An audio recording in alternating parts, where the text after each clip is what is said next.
और धर्मपरायण राजा राज्य करते थे, जिनका नाम था राजा इंद्रद्युम्न। वे भगवान विष्णु के परम भक्त थे। उनके मन में एक ही इच्छा थी, वे स्वयं भगवान के ऐसे दिव्य स्वरूप के दर्शन करें जिन्हें पूरी दुनिया पूजे।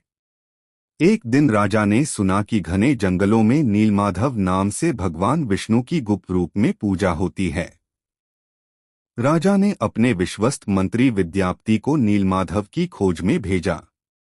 कई दिनों तक जंगलों और पहाड़ों में भटकने के बाद विद्यापति की मुलाकात एक भील प्रमुख विश्ववसु से हुई। विश्ववसु प्रतिदिन गुप्त स्थान पर नीलमाधव की पूजा करते थे। बहुत आग्रह करने पर उन्होंने विद्यापति की आंखों पर पट्टी बांधकर उन्हें वहां ले गए। लेकिन बुद्धिमान विद्यापति ने रास्ते में सरसों के दाने गिरा दिए।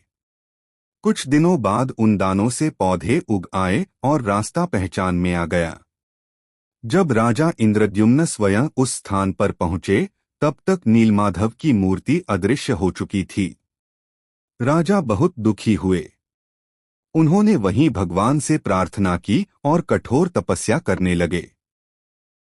भगवान विष्णु राजा के स्वप्न में प्रकट हुए और बोले, हे राजन, समुद्र तट पर तुम्हें एक दिव्य दारू लकड़ी मिलेगी। उसी से मेरा नया स्वरूप बनाओ। मैं जगन्नाथ के रूप में संसार का कल्याण करूंगा। अगले दिन समुद्र किनारे एक अद्भुत दिव्य लकड़ी तैरती हुई आई। उसे किसी से उठाया नहीं गया, लेकिन जैसे ही राजा ने भगवान का नाम लिया, वह लकड़ी स्वयं हल्की हो गई। उसी समय एक वृद्ध बढ़ी राजा के पास आया। वह वास्तव में भगवान विश्वकर्मा थे। उन्होंने कहा, मैं मूर्तियां बनाऊंगा, लेकिन एक शर्त है। जब तक मेरा काम पूरा न हो जाए, कोई भी दरवाजा नहीं खोलेगा। राजा ने शर्त मान ली। कई दिन बीत गए। भीतर से कोई आवाज नहीं आ रही थी।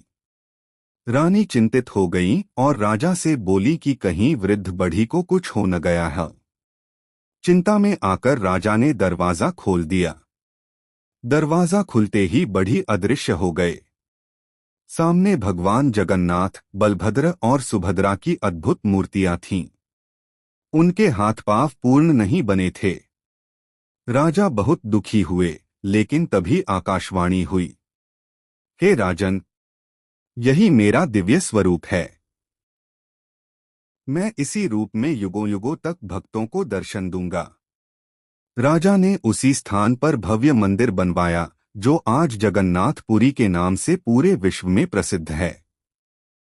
हर वर्ष आषाढ़ मास में भगवान जगन्नाथ, बड़े भाई बलभद्र और बहन सुभद्रा भव्य रथ यात्रा पर निकलते हैं। लाखों करोड़ों भक्त उनके रथ की रस्सी खींचते हैं। मान्यता है कि जो श्रद्धा से भगवान के रथ को खींचता है, उस पर भगवान की विशेष कृपा होती है। भगवान जगन्नाथ का महाप्रसाद भी अद्भुत माना जाता है। कहा जाता है कि यहाँ आने वाला कोई भी भक्त भूखा नहीं लौटता। इस कथा का संदेश है कि भगवान बाहरी सुंदरता नहीं, बल्कि सच्ची भक्ति और प्रेम को स्वीकार करते हैं। जगन्नाथ जी का अधूरा दिखाई देने वाला स्वरूप हमें सिखाता है कि भगवान हर रूप में पूर्ण हैं और वे सभी भक्तों को समान प्रेम करते हैं।